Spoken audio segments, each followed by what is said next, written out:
So, you've forgotten your PIN or password to your Samsung Galaxy S8. So this is what to do to be able to use your phone again. Keep in mind that you will lose all data and photos off of your device, and you'll need your Gmail or Google or any other login credentials that you had set up previously, but at least you can use your phone again. So the one thing that's frustrating is that you need to power the device off, and you go to power it off, and you hit power off, and it needs the PIN that you have forgotten or don't have anymore. So let's bypass that. So we'll do that. Well, again, we're going to push the power button, and this time we're going to hit restart.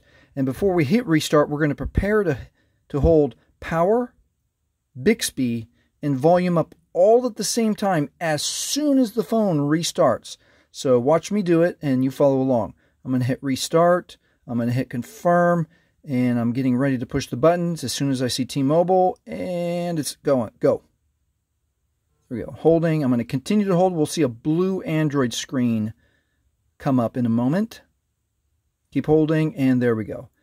Now we're going to just wait a moment. It's depending on your device. It could take 15 to 20 seconds or a little bit longer, and then the no command will come up. You don't have to do anything. Just continue being patient. And we're going to get the Android recovery screen here in just a moment. There we go.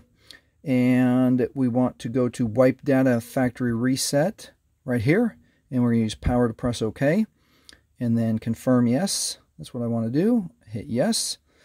And then you can confirm that it's the data wipe is complete. And now you can come up here and reboot your system. Again, it'll take from a few seconds to a minute. And that is how you use your phone again in case you've lost your PIN or your password to your Samsung Galaxy S8. If this has helped you, please leave a thumbs up. Please subscribe. Thanks for watching.